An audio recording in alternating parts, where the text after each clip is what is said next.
Headphone. Turn me up in the headphone. Hello, and welcome back to another hashtag Patchats. That's right, we're back with the solo cast, baby. It's been a while since I made my audio clip. It's been a while since I've done a solo episode. Yeah, I mean, I guess the last solo Pat Chats we had was the park cast, outside cast, Barcelona cast.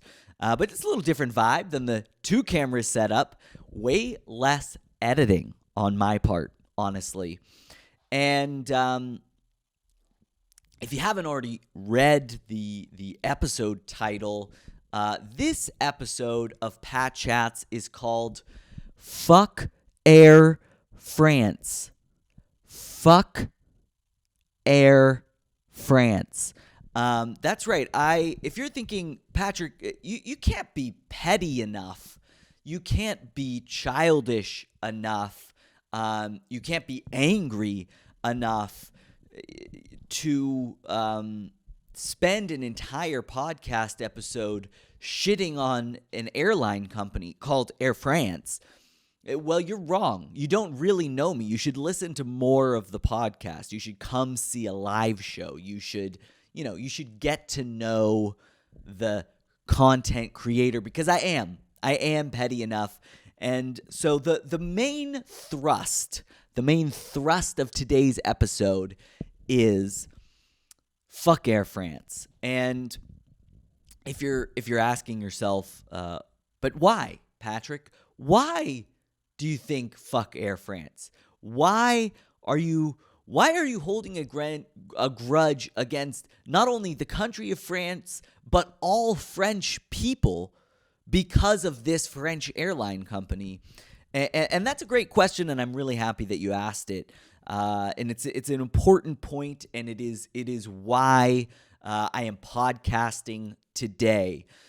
And the reason is because they stole my phone. Air France stole my phone. I had a brand new iPhone 12. Not expensive at all. Not expensive.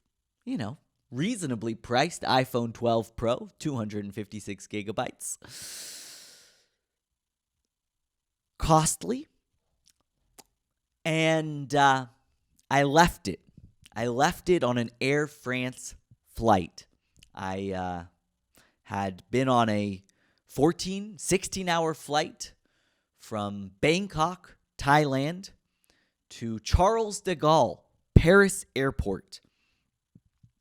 And I left my brand new iPhone 12 Pro, 256 gigabytes, with all of my photos from my latest vacation on it, in the seat back pocket.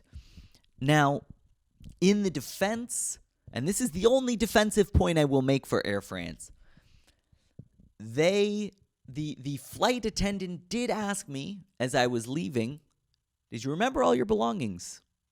And I confidently told him, I always remember my belongings. But here's the thing, I hadn't slept in like 20 hours. I had been on a train, like a around the world flight, Thailand to France, weird timing, could not sleep on the flight. I was very sleep deprived. I was not safe to drive. From a sleeping standpoint, I was not safe to drive. And so the flight attendant asked me, did you remember everything? And I said, yes, confidently. And I exited the plane, and I made my way through the airport to my next gate for my connecting flight back home to Berlin. And at the next gate, I realized, oh my gosh, I've left my cell phone in the seat back pocket of the flight I just arrived on. I've noticed within 20 minutes of landing, within 20 minutes of being on the ground at Charles de Gaulle Airport, I was like, I've lost my cell phone. This is a disaster.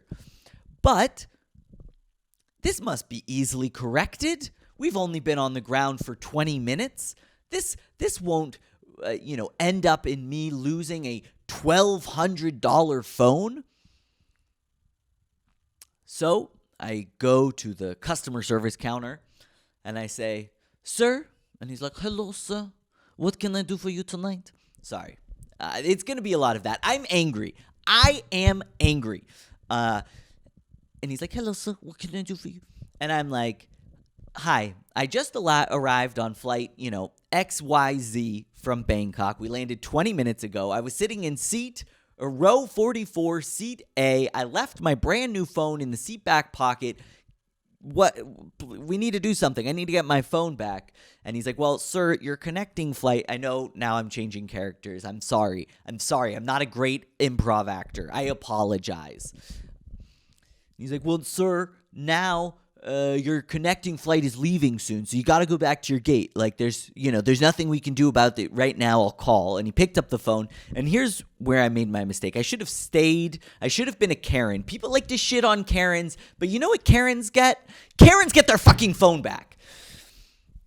Karens get their way, That's my thing. I should have stayed. I should have been a Karen. I should have gotten his grill, been like, "Call them. Where is it? Get somebody, get the cleaning crew, get a person, get somebody, check that seat." But he's like, "Go to your thing. If they find it, they'll call you or they'll bring it to the gate." And I'm like, "Okay." Again, I haven't slept in like 20 hours. I'm drunk off of lack of sleep. So I go back to my gate. And as they begin the boarding process, I go up, I'm like, "Did they call? Did they say?" And they're like, I haven't heard anything. No one called us. We don't know. But if you lost something, you got to go online. You got to fill out a form.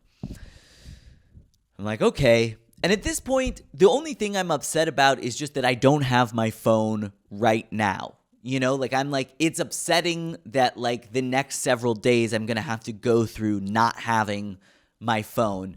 At this point, I'm still I'm like, I alerted the authorities in a timely manner. I gave them exact details about my lost possession.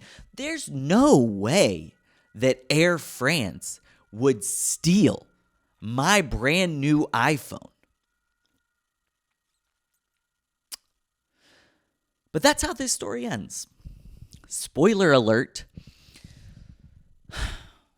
So, I get on my flight and I'm just upset. Here's the thing. I think part of it too is, if you lose $1,200, you're going to be angry. If you lose $1,200 and all of the cherished photos and memories and videos from a once-in-a-lifetime vacation, your honeymoon, your literal honeymoon, you're going to be upset. And I used to lose shit all the time when I was a kid. I was a lose kid. I was a lose thing kid. I was a lose thing child. I would lose sweatshirts and library books, and I'm still not over it to this day. I traded Batman toys with my best friend, Jeffrey. It was either Jeffrey or it was a kid named Douglas. I can't remember who it was. Those were my childhood best friends. Jeffrey J. and Douglas. Jeffrey J., I think, still cool guy. Douglas, weird kid. I don't know how he turned out. Maybe check the basement. But for bodies. And I had a cool, this Batmobile, and the Batmobile, you could pull the driver's seat out. It turned into a bat plane, and it was my favorite toy. And he had this cool Robin Hood toy. I don't remember what it was, but we were we're going to trade toys. And my mom beforehand was like, "If you trade toys, just remember, if you lose it, he gets to keep your toy." That's how borrowing works. That's how trades work. And I'm like, yeah, whatever. I don't lose things. And I lost that fucking toy. And I swear to God, that happened when I was probably 5 or 6. It's been almost 30 years, and I'm still a little bit not over it. It's a visceral memory for me. I hate losing things. I have a lot of bad memories of losing stuff as a child. And as an adult, the result is, I'm careful with my things. I try to be careful with my things. I don't lose things. I have a pretty good track record of taking care of my belongings, of taking care of my possessions. Some people would say, my wife would say, a slightly maybe OCD, autistic level of I have external hard drives and I wrap them in the original plastic and packaging that they came in. I like to keep things in its original packet. I do have some weirdness there. But because I don't like to lose things. I hate the feeling of losing things. So to lose $1,200 brand new iPhone, which in and of itself would be bad. That would be bad news bears, right? But to lose $1,200, and then the worst part is, at least with that, I can, get into my white Buddhist Zen, my white Buddhist Zen thing and be like, well, it's just possessions, man. It's just possessions. It's just money, man. Money comes in, money goes out. It's just how life goes. That's how the universe works. But then to add the layer on top that it's not just the money. It's not just the iPhone that is replaceable, although it was $1,200. $1,200 out the window because Air France stole it from me. But the fact that we add in the layer that it's the memories, the once-in-a-lifetime experience of going to Thailand on your honeymoon. To go to Thailand on your honeymoon.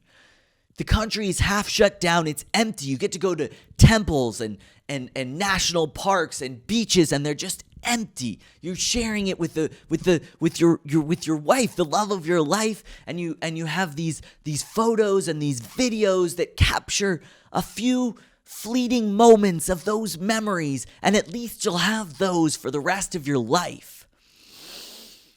And then you lose all those photos. And you lose them, but also Air France stole them. That's what happened when I left my phone on that Air France flight, and then Air France proceeded to steal my phone. That's what happened. Fuck!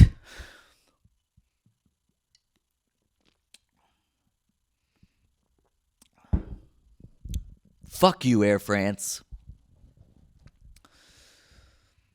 So I leave my connecting flight to Berlin, and they're like, we don't know what's up with the phone, but we have a great online system. You just go online, go on our website, and there's like a lost and found online. But the lost and found is it's like Air France version of like Craigslist or eBay Kleinanzeigen. It's like, hey, if you're a person on a flight and you find something, post it on there, and then you can connect with people. Or or I guess hypothetically, if you're an employee who doesn't want to steal $1,200 iPhone and also a once in a lifetime honeymoon's worth of memories, then you can post these things in the forum, and then you, as the person who lost the item, can check it, and they'll try to connect you with the person who lost the item, which is such a classic large corporation, just like, okay, not our problem. You lost something, dummy. Hey, you big dumb piece of shit. You lost something on our flight, not our problem. Hey, I know you made a little mistake because you were sleep deprived because you were on a 17-hour flight of ours, but that's not our fault. That's on you, you big old pile of garbage. Why don't you go try to find your stuff? Why don't you scrape around on our poor man's version of Craigslist, eBay Kleinanzeigen, try to find your phone that way, you big old pile of garbage? That was Air France's, business strategy, because corporations care once you tweet at them. So that's their whole thing. They're like, hey, we got this online platform. And that's what you get, because after, of course, I land in Berlin. We I put a thing online. My wife, Anya, very sweet. She was like, I was having a full meltdown in the airport, childhood memories. The Batmobile is coming back. These childhood traumatic memories are coming back. And I'm like, fuck the phone, the memories. And she was like, well, at least we have the GoPro, And that was when I had to be like, she's like, we also brought the GoPro, so at least we have those videos. And I'm like, yeah, that would be true. But the last weekend when we were in Bangkok, the SD card on the GoPro was full. So I transferred all the videos onto the iPhone to use as an external hard drive because it's 256 gigabytes. Whew. And then we were both upset. I was still more upset, the trauma of the lost Batmobile, the sweatshirts, whatever, all of that stuff coming back. And then the lost honeymoon memories. So she's helping. She's online. She's on this stupid fucking Air France like, hey, you lost something, so we're going to take no responsibility for it. Because it's like, here's the thing. It's I'm not saying like, hey, people lose stuff on flights. People lose stuff at airports. I'm not saying like, hey, it's your fault I lost the phone. But I'm just saying you could do better than like just some sort of like, hey, try to connect with people. It's a lost and found, but it's also a social media platform. Create a profile. God, I hate Air France. And so, the first week I still had hope. I'm checking the website regularly and posting. I called the thing. I reached out to Air France on Facebook. I sent Air France a message on Facebook. They didn't respond for 2 days. Great customer service at Air France. Finally, after 2 days, they're like, hey, yeah, if you lost something, use the website. And I'm like, in my thing, I already said, hey, I used the website, but I have these questions about the process, and I'm wondering, if I can do things to improve the thing and whatever. And so I responded, and I was like, hey, you took 3 days to respond, and then you responded just like a link to the website. You didn't even read the question that I posted. You read nothing about my problem. And then they just never responded at all. So Air France, great customer service. Lovely customer service, Air France. You did a wonderful job. And so the first week goes by and I'm still like, I'm going to get this phone back. It's inconvenient. My problem right now is not the lost $1,200. It's not the once in a lifetime honeymoon memories that are just gone into the ether. It's just, that I don't have my phone and it's inconvenient and, whatever. And then week 2 starts and I'm like, maybe I'm not getting this phone back. Like Air France gives 0 shits about me as a customer. Air France gives 0 shits about me as a customer. They're not responding to my Facebook message. When I tried to call the hotline, they gave me the runaround, nothing. We've posted all over their stupid fucking website that's super like shitty and dumb, and I'm getting nothing. And then, as the second week ends, it begins to dawn on me, this is the scam. Air France is stealing my cell phone. Air France is taking my iPhone 12 Pro, 256 gigabytes, and they're just taking it. They're taking it because they can. They're taking it because they can. They don't give a shit. And here's the thing. I'd let go of this. I had let go of this whole story. I bought a new phone. Look, bought a new phone because I was like, I need a new phone. So I just bought it. I'm like, I use this phone for my job. It's a hobby, but I wish it was my job. Please give me money. I bought a new phone. I bought a new fucking phone. But I'm still like the memories, like maybe I'll get the phone back. No. Air France just stole my phone.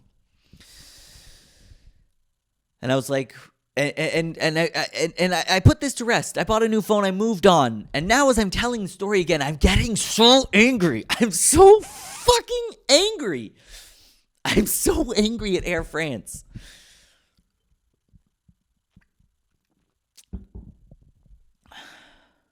Like, it's gone past the point of, like, I will never fly Air France again. Like, I'm good. I'm clearly not over it because I'm making an entire podcast just to be like, fuck Air France. And for me, it's gone past the point of being upset at Air France. Like, I no longer like the country of France. You know, like, I kind of wish Germany had, you know, gotten it in one of the world wars, you know, because I'm like, you don't deserve, after you stole my memory, you stole my honeymoon memories, you don't deserve to exist as a country. Like, I see French people walking down the street and I'm like, you know, like, that's, I am, you know, I won't even eat baguettes anymore, you know, camembert, like, I hate French cheese, French wine, French bread, French people, you know, I'm like, I wish Russia would leave Ukraine alone and just like go all in on France and find my fucking phone. Okay, that was too far. That was insensitive. I apologize. Not to Air France or the French people, but I apologize. That was too far. It was you know, politically incorrect.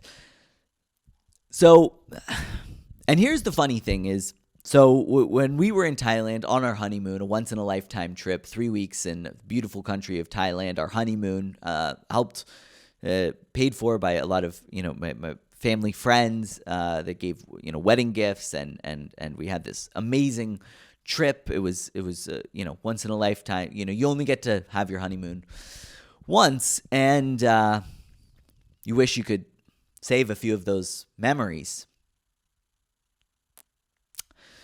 But just got to move on. But we were in Thailand, and I met this American guy, and he seemed fun. And he was like, it's my last night on this island, Koh Tao, where we were on. Beautiful island, amazing beaches. Wish I could show you some photos. But thanks, Air France. So anyways, he's like, it's my last night on the island. I want to go to dinner. There's these other German guys. These German guys end up being from Berlin. And I'm like, great. We're come to Thailand. We're hanging out with some more Berlin guys. You know, this isn't the kind of travel experience I wanted. And then we spent some more time with the American guy. And I was like, actually, I'm happy to spend time with a couple Berliners just to avoid these fucking Americans. But not as bad as the French. No, I'm kidding. Everybody's bad. Nobody's good. That's my jaded world view at this point. Everybody sucks. So we're hanging out with him. It's his last night. He took an edible, and like the American guy took an edible. And the thing is, like, it's, you know, when you're young and people like haven't smoked weed before or like drank before or something like that, and so when they do the thing, they have an idea of like what they think they should be like while they're on that thing. And then so it's like, I don't know, there's just something where you can just tell when someone's like, why, like, you're like playing this up somehow. Like, why are you playing, like you're kind of hitting all the cliches and Nick Lachey, and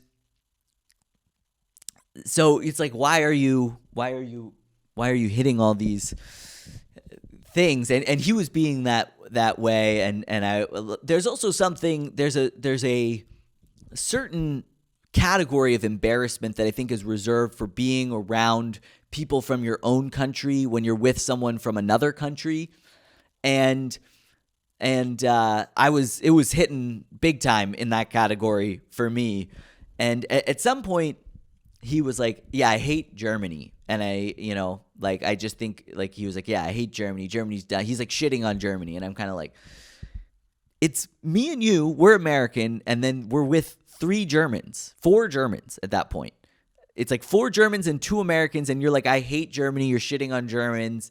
And I'm like, there's a way, there's a fun way that you can, do that, and it's acceptable, but this is awkward, dude. Like, you're awkward, and dude, like, we don't have a lot of room to, like, shit on, like annoying archetypes from our, like, home countries. There's a lot to unpack there as an American.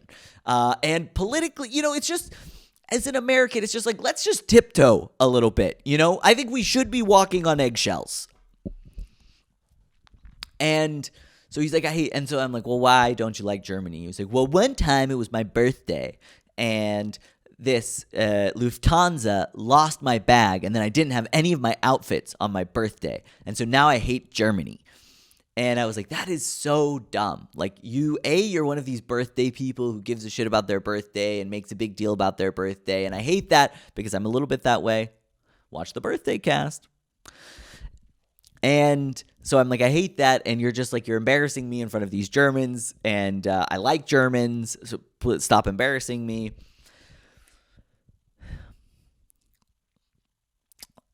But now that Air France has stolen my cell phone, I kind of get it. I kind of fucking get it. Because I'm like, fuck the French, fuck France, I want my cell phone back.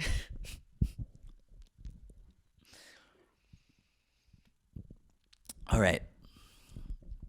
So that was the 26-minute version of that story. Now we got to try to do it again, but like shorter.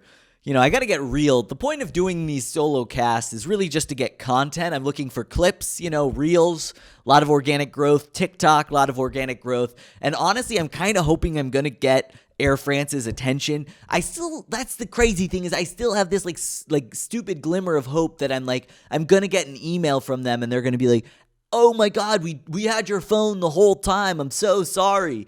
And I just want the photos.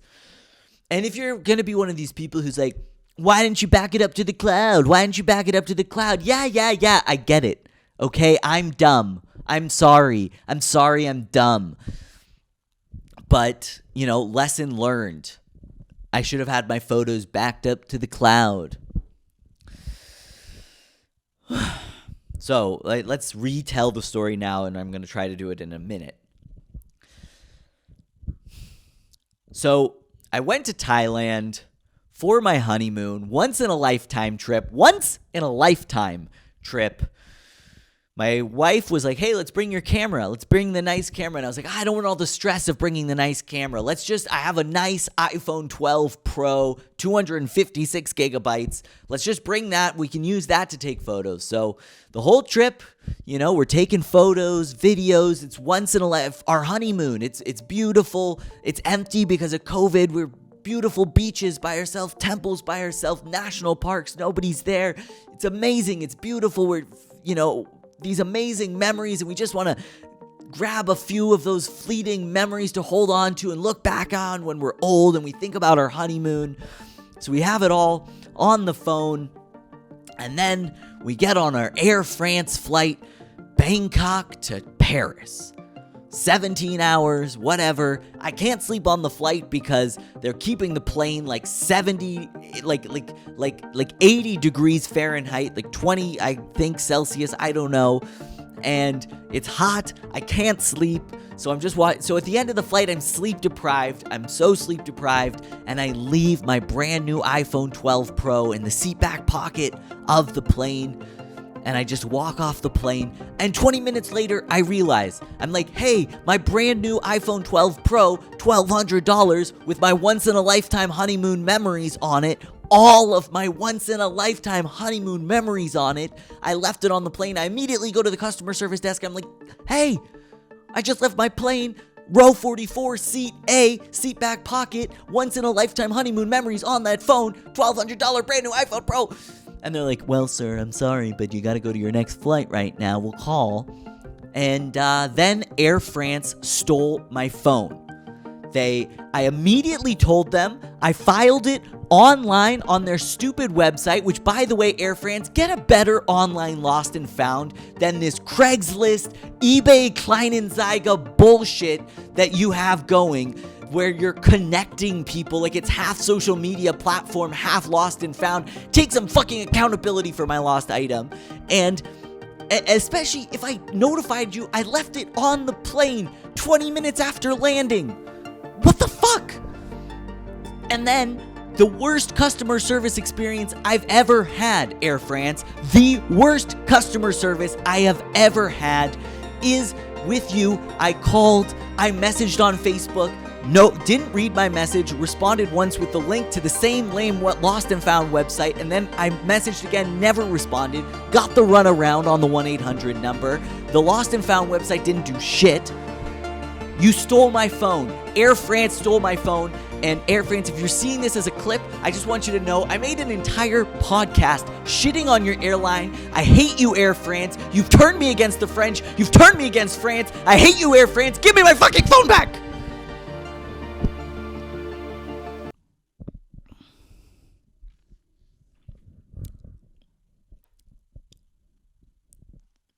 Well, poor timing on the fact that during that little rant clip, the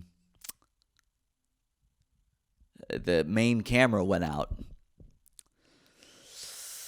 Just not my day.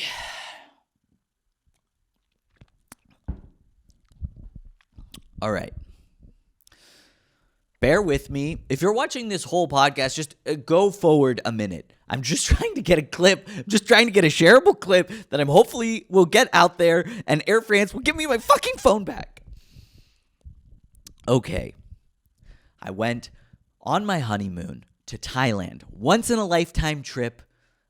Took all of the photos of my honeymoon on my iPhone 12 Pro, brand new phone, $1,200. Amazing pictures of beaches, national parks, the whole thing. The country's empty because of COVID.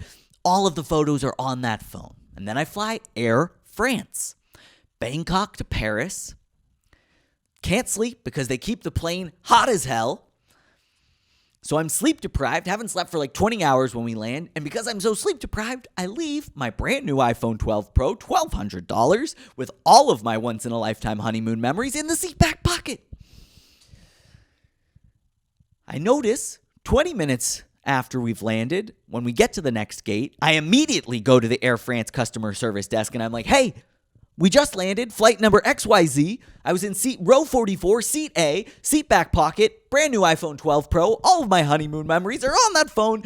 I need it back. And they're like, sir, you got to go to your next flight. It's going to be leaving in 30 minutes. You got to go there. We'll call you if we find it. And then Air France stole my phone. They fucking stole my phone, and they have a shitty fucking website that's a lost and found / social media platform / Craigslist / eBay Kleinanzeiger / bullshit that doesn't help you find anything and was unhelpful. I messaged Air France has the worst customer service I have ever dealt with, ever in my life. I tried to call them. They gave me the runaround. Their stupid lost and found website is bullshit. I went to the literal customer service desk. They did nothing. I messaged them on Facebook. They didn't read my message, sent me a link to the same lame-ass website, lost and found website, and then I messaged them again and said, hey, you didn't answer my question. They just never responded again. Air France stole my fucking phone, and if you're seeing this clip, Air France, please know I made an entire podcast about how much you suck and how you stole my phone and how much I hate you and how you have terrible customer service and I will never fly your goddamn airline again, and you've turned me against the country of France and French people. The other takes were better, if I'm being honest. So, yeah, fuck Air France. Fuck Air France. Yeah. Yeah. It was, that was pretty annoying. And the thing is, I had this whole idea. I wanted to do like a podcast. I wanted to do a solo chat about my time in Thailand. Talk to you guys about it. You know, I was going to have some of the photos and the videos and whatever. And I wasn't able to do that because I lost all of those once-in-a-lifetime memories, which I'm fine. I've come to peace with. I'm over it. I've moved on. I do feel like Air France owes me something. Ball's in your court, Air France. Ball is in your court. But I did want to mention one thing about Thailand. And, of course, the amazing food, beautiful beaches, amazing. We went diving that we did. There's the cheap accommodations. So we stayed at some lovely, lovely places. I had, mango smoothies every single day. We saw elephants. We saw monkeys. We went to this one of the most incredible national parks I've ever been to. We saw temples. It was an amazing trip. But the thing that blew my mind the most in the world, the thing that I will really, take home with me, is the butt hose of it all. Oh my God. Thailand knows how to fucking poop, guys. Jesus. And I know it's a weird pivot to go from such an angry rant about Air France to just caca talk, shitty talk, shit talk, brown talk, poop talk. But we got to do it. We gots to do it because, oh my God, they just have such a better poop system over there. And here's the thing, if you want to be like, yeah, Patrick, well, what about a bidet? What about the bidet thing? What about the whole bidet deal? What about the deal with bidets, Patrick? What about bidets? And I'm like, bidet, with your bidet. No, I mean, but the thing about the bidet is, you got the standalone bidet, which doesn't look, it looks uncomfortable, if I'm being honest. I've been in places where there were one. I never used it because I'm like, okay, this bowl is awkward. I can't sit on it. I'm used to sitting. I like to sit if I'm doing a brown time. And then I know they have the bidets that you can like install into the toilet bowl somehow of your toilet. But then that also somehow seems gross. I'm like, okay, so I poop and then it's spraying water up from the bowl. It's just, they don't seem like good systems to me.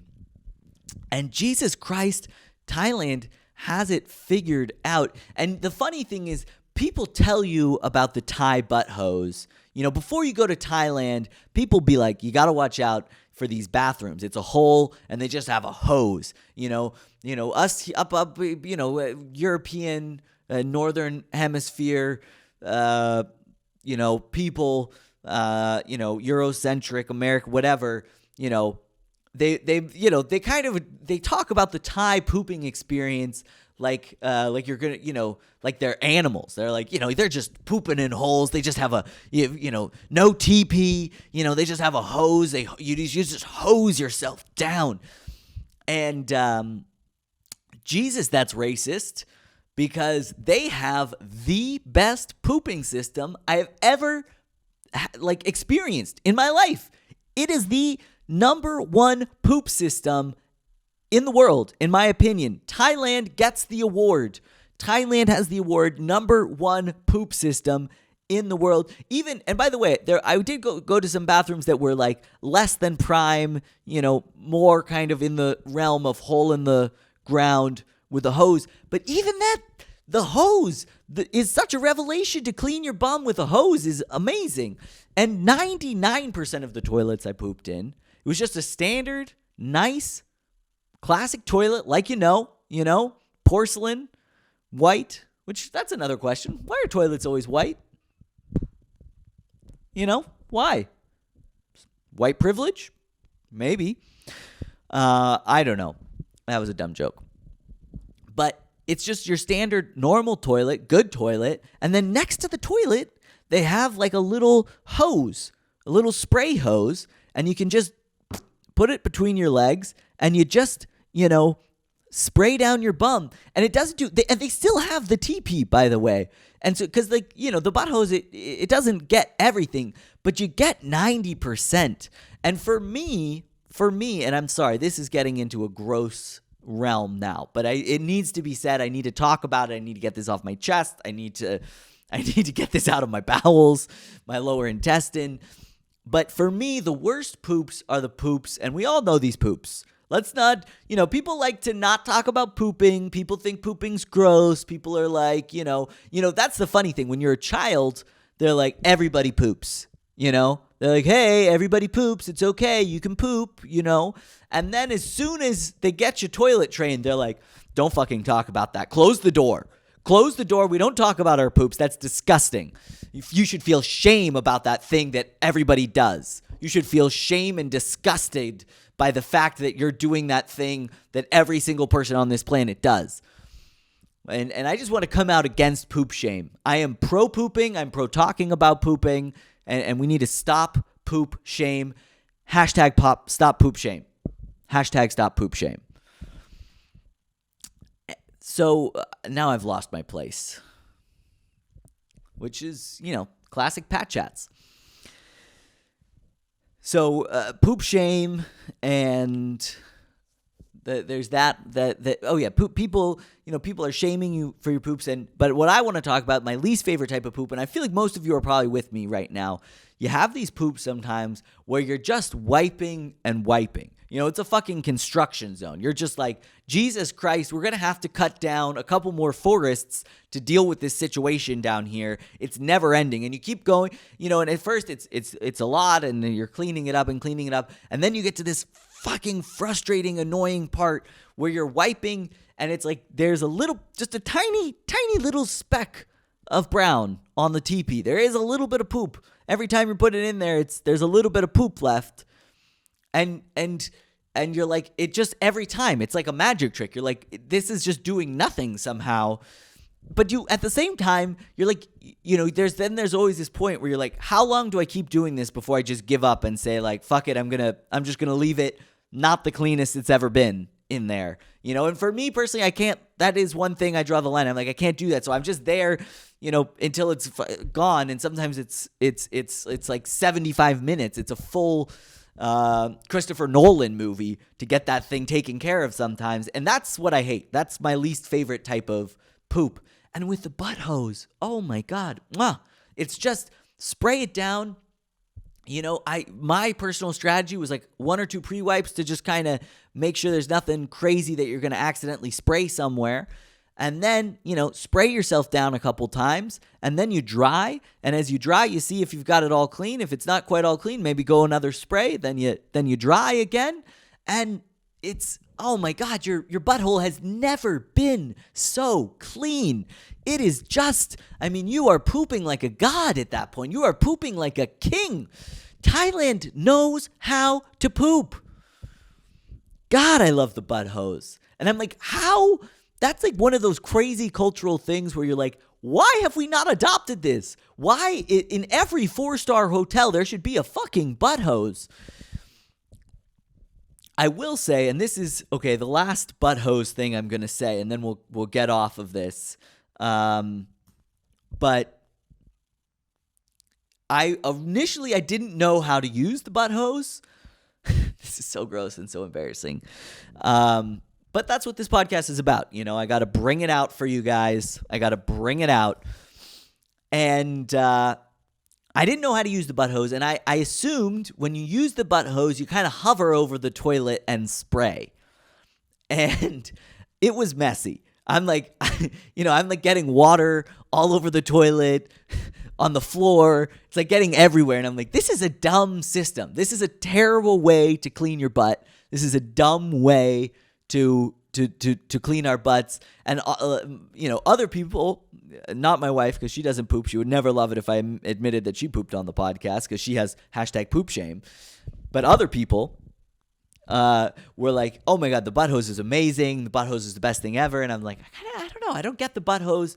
But I'm so dumb. I'm like, oh boy, here we go. Woo! I'm so dumb. I'm like ashamed to be like, well, it's not working for me. But eventually, I'm like, I gotta say, it's kind of messy for me. I guess it's working, but then afterwards, I'm spending the same amount of time just cleaning the bathroom. Cleaning up all of the crossfire from this butt hose. And she was like, how are you doing it? And she's, you have to stay seated. And once I figured out that you stay seated and you just get the hose under there, and then your butt is just kind of trapping the water in there, and it just goes down into the bowl. And I'm sorry that that's graphic, but I'm not a poop shame person. I got to come out with it. So yeah, the butt hose, I got to say, I really hope, what I hope for my children is, which will be dogs probably, but what I hope for the future generations to come is A, we stop global warming, and B, butt hose. Like, we got to get butt hoses, like, worldwide. Like, every country needs butt hoses. And this is going to sound very privileged and maybe slightly racist, but I'm like, first world, what are we doing here? Like, what are we doing? There is amazing butt cleaning technology out there. And I mean, first world, what is our whole jam? As the first world, what do? We go to places, that are not as well off as us, and we take the thing that makes that place good and we take it back to our place to make our shit better. We take it. We steal stuff from worse off countries. We steal stuff. We steal it. That's what we do in the first, like, that's the first world jam, And I'm like, let's fucking colonize butt hoses. Can we fucking, colonize butt hoses? Can we bring butt hoses to, that's my thing. I'm just saying we need more. We should have butt hoses. Please, can we please get some butt hoses? And can I get my phone back, Air France? Okay, so we got 5 minutes left here that I wanted to fill. I was going to end the show by doing a little pop culture corner, but I feel like it's not going to be as good or as relevant as what I've done. But I'll just quickly say, I watched the new Judd Apatow movie, The Bubble. It's on Netflix. And, Judd Apatow is probably my favorite filmmaker. And I was thinking about this. I want to do a whole podcast deep dive on, like, comedy film and television from my kind of, like, adolescence, early 20s. Like, I think of it as a golden era, personally. But Judd Apatow, he's had a hand in creating a lot of my favorite movies. And the cast for this new movie, it looked amazing. And I was like, it sounds great. And God, it was not good for me, at least. Like, it felt so overacted, and it was like, what is happening here with this movie? And like, it takes a lot for us, like my wife and I, Anya, to turn something off mid-movie. But mid-movie, I was like, this is pretty bad. And she was like, yeah. Like, would you mind if we stopped watching this? Like, I don't even want to see where they're going with this. Like, this is that bad. And it was just so many tropes, and really not your best work, Judd. Not your best work. Love you, Judd, but not your best work. You have done better for sure. I bet it was maybe it's one of those things where Netflix was like, hey, we'll pay you, fucking however million dollars to make this movie. Your daughter's in it. Your wife's in it. It's just like a fun family vacay. But yikes. I don't know. Would not recommend. And the other pop culture thing I wanted to talk about was Netflix's new show, The Ultimatum, about couples where one person wants to get married and the other one doesn't.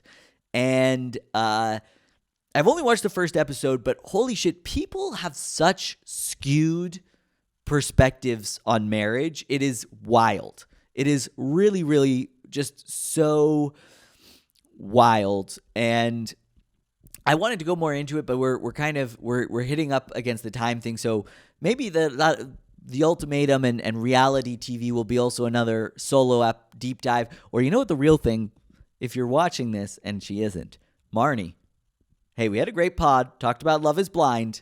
What if you and me, did a pod just about reality TV? I think it could be fun. That's been my dream, is I want to do a podcast where we watch reality TV. I've pitched it to various friends. My friend Charlie, who was kind of my reality TV shaman. He's really introduced me to The Real Housewives, Vanderpump Rules, various other reality shows. And I was like, dude, we should do a podcast. And but he was like, some people, you have to be a certain type of narcissist to do the podcast, kind of the comedian type of narcissist. My childhood, Zach, I was like, hey, we should do a reality thing, and doesn't happen. But I would love to do with somebody do a thing, and part of the reason is that I can't justify watching quite so much shitty reality TV. But I'm like, if I'm doing it for content, then it's okay, because I've just watched a few too many Gary Vee videos. So yeah, that's it. That's the Pat Chat. Thank you guys so much for watching. If you enjoy the podcast, come on, share it with a friend. Tell your friends. Nobody listens to this damn thing, and I'm trying to get the word out. So share it with a friend. Love it if you did that. If you're watching on YouTube, like the video. That really takes nothing from you. Just like the video, please. It takes 30 seconds. Hit the like button.